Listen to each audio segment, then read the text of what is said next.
You won't believe what my wife Sarah did to me. My name's Alvin, I'm 34 years old, and this story will completely change how you think about marriage. Picture this, a gas station parking lot in Billings, Montana, 200 miles from home in Denver.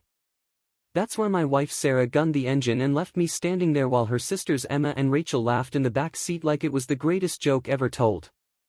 I work construction for Summit Peak Engineering, been married to Sarah for 8 years.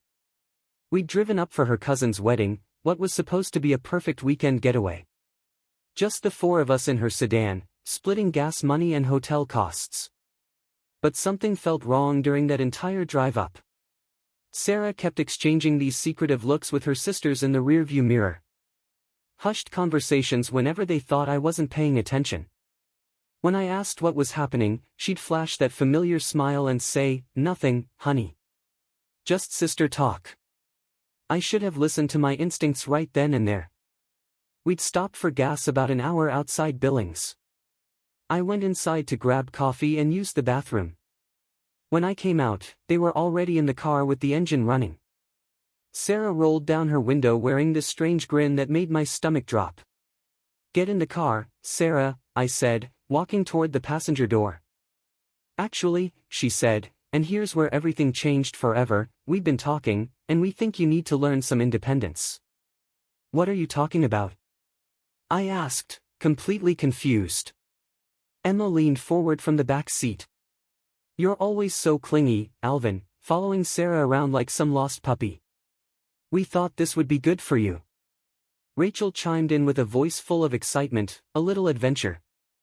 I stood there, car keys in my hand. Except they weren't car keys at all. They were house keys. My truck was back home in Denver, sitting in our driveway like a fool.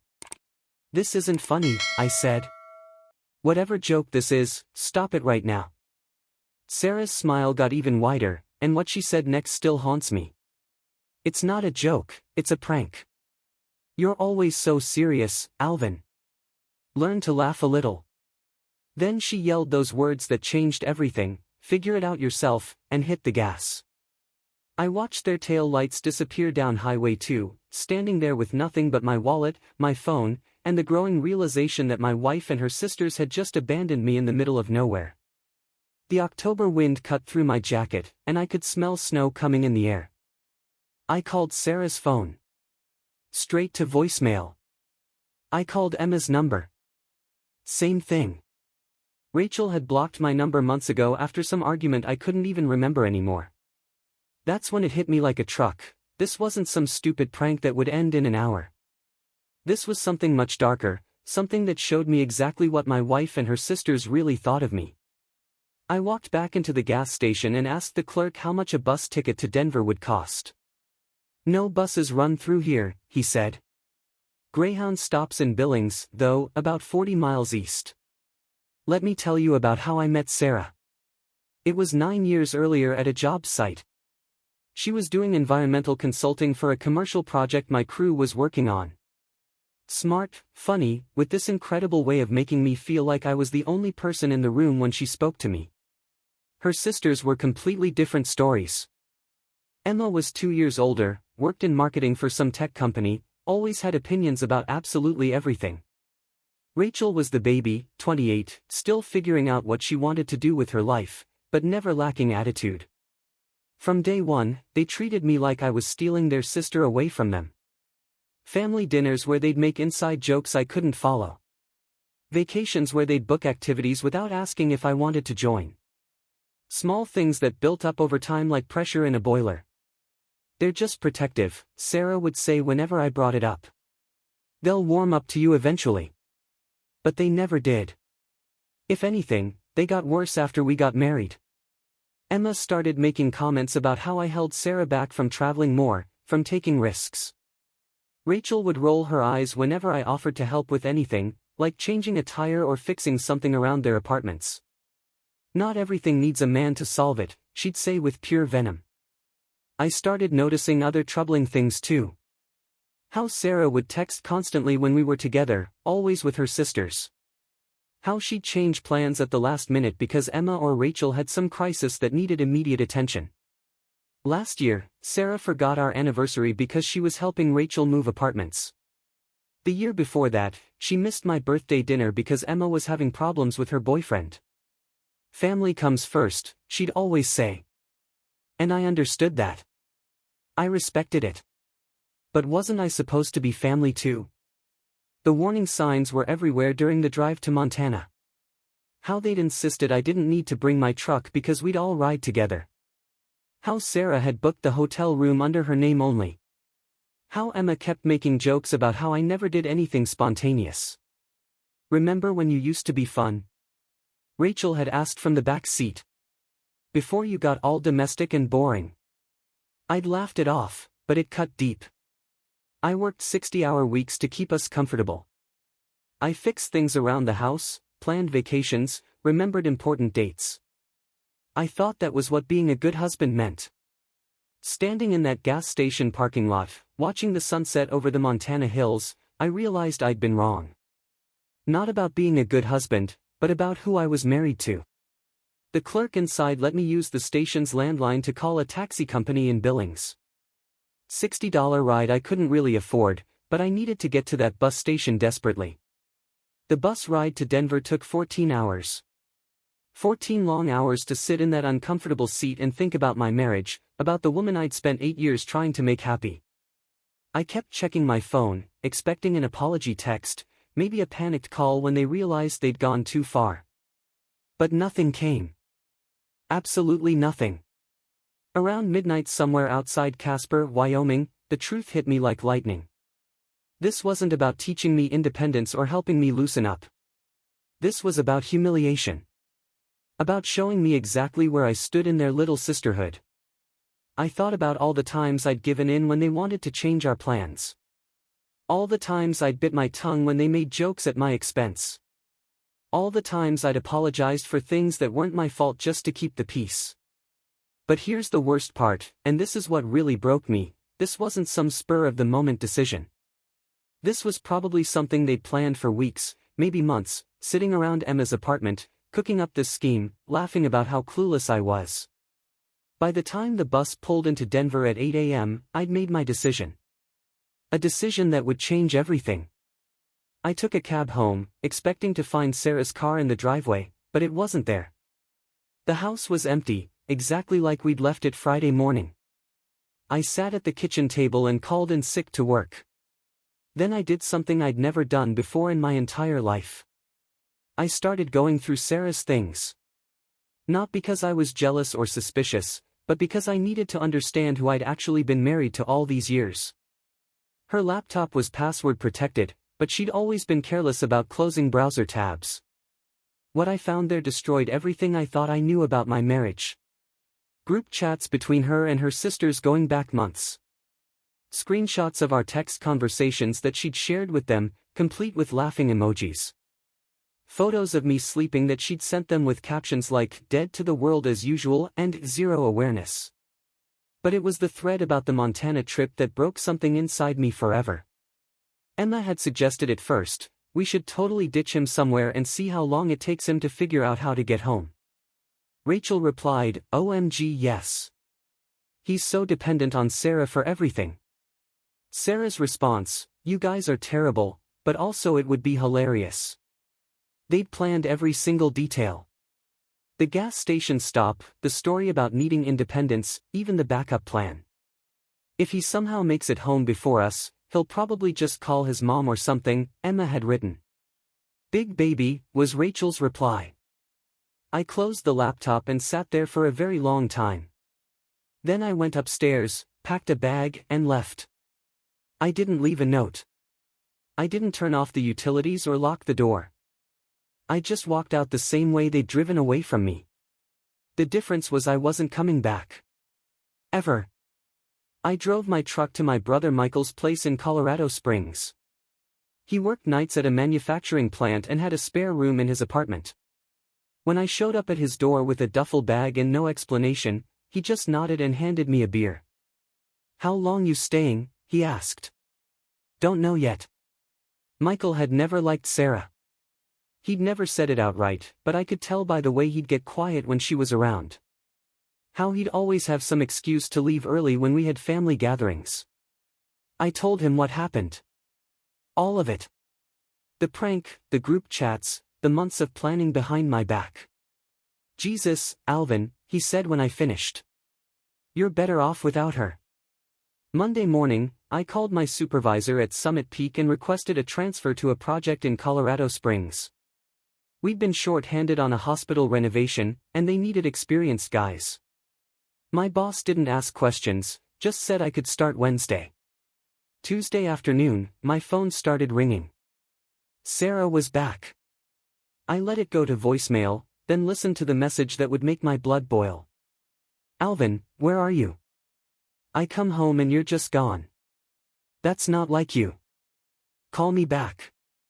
We need to talk about this. No apology. No acknowledgement of what she'd done. Just confusion that I'd had the nerve to disappear on her. I blocked her number immediately. An hour later, Emma called. I blocked her too. Then Rachel, blocked. But they were clever, these three. They started calling from other numbers. Sarah's work phone, numbers I didn't recognize. Always the same message, I was overreacting. It was just a joke. I needed to come home so we could work this out. Thursday, Michael came home from his shift with a weird look on his face. Your wife's here, he said. She's sitting in her car outside. I looked out the window. There was Sarah's sedan parked across the street. She saw me in the window and got out, walking toward the apartment building with determination. I met her in the lobby before she could knock on Michael's door. Alvin, thank God, she said, reaching for me. I've been so worried. I stepped back. What do you want, Sarah? I want you to come home. I want us to talk about this like adults. Talk about what? How you abandoned me 200 miles from home. How you and your sisters planned it for months. Her face changed completely. The concerned wife act dropped for just a second and I saw something else underneath. Pure irritation. Like I was being unreasonable. It was a prank, Alvin. You're acting like we committed a crime. You left me stranded. You laughed about it. You planned it for months. Because you needed it, she said, and there it was. The real reason. You're so dependent, so clingy. We thought if you had to figure something out on your own for once, maybe you'd grow up a little. The lobby was quiet except for the fluorescent lights humming overhead. I looked at this woman I'd been married to for 8 years and realized I didn't know her at all. I'm not coming home, I said. Don't be ridiculous. You can't just disappear because your feelings got hurt. Watch me. I turned and walked back to the elevator. She followed, talking faster now, making promises, threats, explanations that didn't make sense. But I stopped listening. When the elevator doors closed, she was still talking. Friday morning, I got a text from a number I didn't recognize. This is Emma. Sarah's really upset. You need to fix this. I showed it to Michael over coffee. Change your number, he said. So I did. 3 weeks later, I was settling into my new routine. Work at the hospital's site during the day, helping Michael with his truck on weekends, learning what it felt like to make decisions without checking with someone first. I'd found a small apartment on the south side of Colorado Springs. Nothing fancy, but it was mine. No shared decisions about furniture or paint colors. No compromise on which shows to watch or what to have for dinner. For the first time in years, I felt like myself again. That's when my mother called with news that would test everything. Alvin, honey, Sarah came by the house. I'd been avoiding my parents' calls, not ready to explain the separation yet. But apparently Sarah had no such hesitation. What did she tell you? I asked. She said you're having some kind of breakdown, that you disappeared after a family trip and won't answer her calls. I could hear the worry in my mother's voice.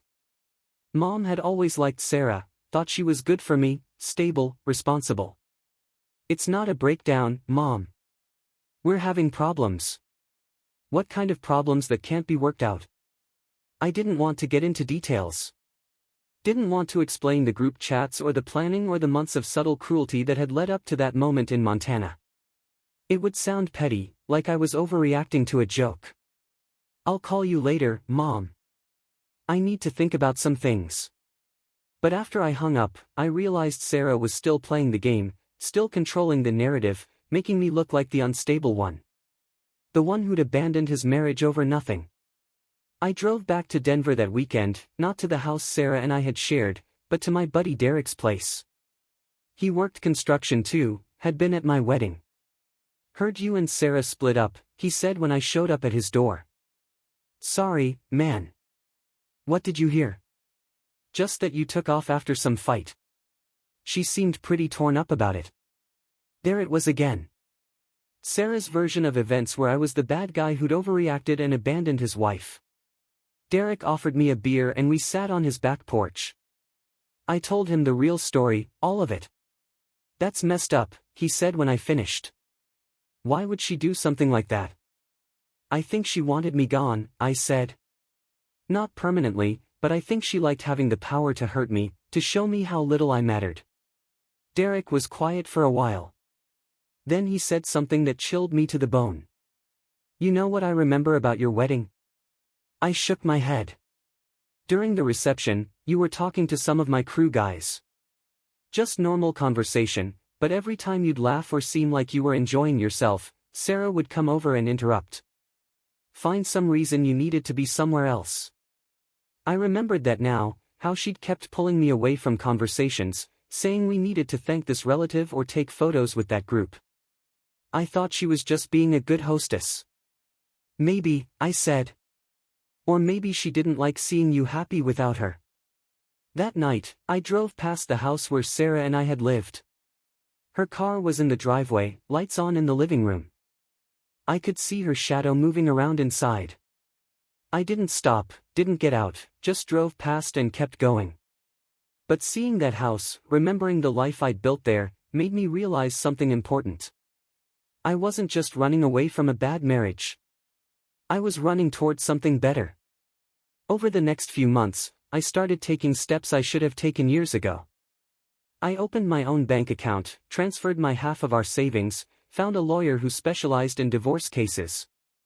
The lawyer, a straightforward woman named Patricia Coleman, listened to my story without judgment. "Do you have documentation of the harassment?" she asked. I showed her the blocked numbers on my phone, the messages from Emma and Rachel, the way they'd been calling my workplace. "And you said she went to your parents' house?" "Yeah, told them I was having a breakdown." Patricia made notes on her legal pad. "We can work with this. Colorado is a no-fault divorce state, but the harassment could be relevant for other purposes." I signed the papers that afternoon. Patricia would handle serving Sarah and starting the proceedings. "One more thing," she said as I was leaving. "Don't engage with any contact attempts. Don't respond to calls, texts, or in-person visits. Anything you say can be used to paint you as unstable or vindictive. What if she shows up at my work? Document it. Call the police if necessary, but don't engage." The hospital renovation project was going incredibly well. I'd been promoted to crew leader, supervising a team of 5 guys. The work was steady, the pay was decent, and nobody cared about my personal life as long as I showed up and did my job. I started taking evening classes at the community college. Business management, something I'd always been interested in but never had time for when Sarah and her sisters were constantly demanding attention. For the first time in years, I had space to think, to figure out what I actually wanted instead of just reacting to what other people expected. 2 months after I'd filed for divorce, Michael called me at work. "That lawyer of yours wants to talk to you. Says it's important." I met Patricia at her office that afternoon. She had a stack of papers on her desk and a satisfied look on her face. "Your wife's been busy," she said. "She hired her own attorney and they're trying to claim abandonment. Says you left without warning and refused to participate in marriage counseling." Abandonment? It's a stretch, but they're arguing that your leaving was deliberate and vindictive. They want to contest the division of assets. I felt something cold settle in my stomach. Even now, even after everything, Sarah was trying to control the situation. But here's the interesting part, Patricia continued. I had an investigator do some digging. Your wife's been telling people that you became abusive and she had to escape for her safety. That's a complete lie. I know, and I can prove it. The investigator found social media posts from the weekend I was abandoned. Photos of Sarah and her sisters celebrating at some bar in Billings, captions about girls' weekend and freedom. She showed me printouts of Instagram posts. Sarah and her sisters raising shot glasses, huge smiles, posted at 11 p.m. the same day they'd left me at that gas station. This destroys their narrative, Patricia said. They can't claim they were afraid of you while simultaneously celebrating your absence. I stared at the photos. In one of them, Emma was wearing my Denver Broncos cap, the one I'd left in the car when I went into the gas station. There's more, Patricia said. The investigator also found the group chat messages. Your wife was careless about her privacy settings. She handed me another stack of papers. Screenshots of the conversations I'd seen on Sarah's laptop, plus dozens more I hadn't found. Months of planning, laughing about my reactions, making bets about how long it would take me to crawl back home. We file our response tomorrow, Patricia said. And then we end this. The divorce hearing was scheduled for a Tuesday morning in March. I wore my best suit, the one I'd gotten married in 8 years earlier. Sarah sat at the other table with her attorney, a sharp-dressed man who looked like he charged by the hour. She'd lost weight, looked tired. When our eyes met across the courtroom, she tried to smile like we were still on the same team. Her attorney went first, painted me as an unstable husband who'd abandoned his wife after a minor disagreement. Said I disappeared without warning, refused counseling, and was trying to punish Sarah for a harmless prank. Your Honor, Mr. Alvin Thompson was clearly looking for an excuse to leave his marriage. He used a simple misunderstanding between family members as justification for abandoning his responsibilities. Patricia stood up when it was our turn. She was calm, professional, deadly. Your Honor, I'd like to submit evidence that contradicts the petitioner's claims. She handed the judge the stack of screenshots, the social media posts, the documented harassment. Piece by piece, she dismantled Sarah's story. These are text messages between the petitioner and her sisters, planning what they call a prank for months in advance. Here are social media posts from the night they abandoned my client, celebrating their actions. And here are records of continued harassment after my client requested no contact. The judge reviewed the documents in complete silence. Sarah's attorney whispered urgently to her, but I could see the panic spreading across her face. Furthermore, Patricia continued, the petitioner has been spreading false claims about my client's mental state and character to mutual friends and family members. This is a pattern of manipulation and emotional abuse, not the actions of a concerned spouse. When the judge finally looked up, his expression was neutral but firm. Based on the evidence presented, I'm granting the divorce as requested. Assets will be divided equally with no spousal support awarded to either party. The court finds no evidence of abandonment or abuse by the respondent. Sarah tried to approach me in the courthouse hallway, but Patricia stepped between us. No contact, she said firmly. The order is still in effect. I walked to my truck without looking back. 3 years after that gas station in Montana, it was finally over. The business management courses paid off in ways I never expected. 6 months later, I started my own construction company, Thompson Contracting. Small jobs at first, bathroom renovations, deck repairs. But the work was steady, and the customers appreciated having someone who showed up on time and did what he promised. Michael became my first employee. Then Derek joined us when word got around that we were honest contractors who didn't cut corners. I bought a small house on the west side of Colorado Springs. Nothing fancy, but it had a garage for my tools and a yard where I could think. No shared decisions, no committee meetings about paint colors. About a year after the divorce was final, I ran into Derek at the hardware store. You hear about Sarah? He asked. I hadn't thought about her in months. What about her? Divorced again. Married some guy from her work 6 months after your divorce was final. Lasted about a year. I picked up the screws I'd come for and headed toward the checkout. Don't you want to know what happened? Derek called after me. Not really, I said, and I meant it. But here's what I learned later from mutual friends: Sarah and her sisters eventually faced the consequences of their actions. Emma lost her marketing job after her harassment of me created liability issues for her company. Rachel's attempts to spread false stories about me backfired when mutual friends compared notes and realized she was lying. Sarah's quick remarriage and subsequent divorce damaged her reputation in our old social circle, leaving her increasingly isolated from the very people she'd tried to impress. Some lessons can only be learned the hard way. That gas station in Montana wasn't just where my marriage ended. It was where my real life began. And if you're watching this thinking about your own relationship, ask yourself this: do the people who claim to love you build you up, or do they tear you down for their own entertainment? Because I learned something that changed everything: real love doesn't abandon you in parking lots. It doesn't plan your humiliation for months. And it definitely doesn't laugh while doing it.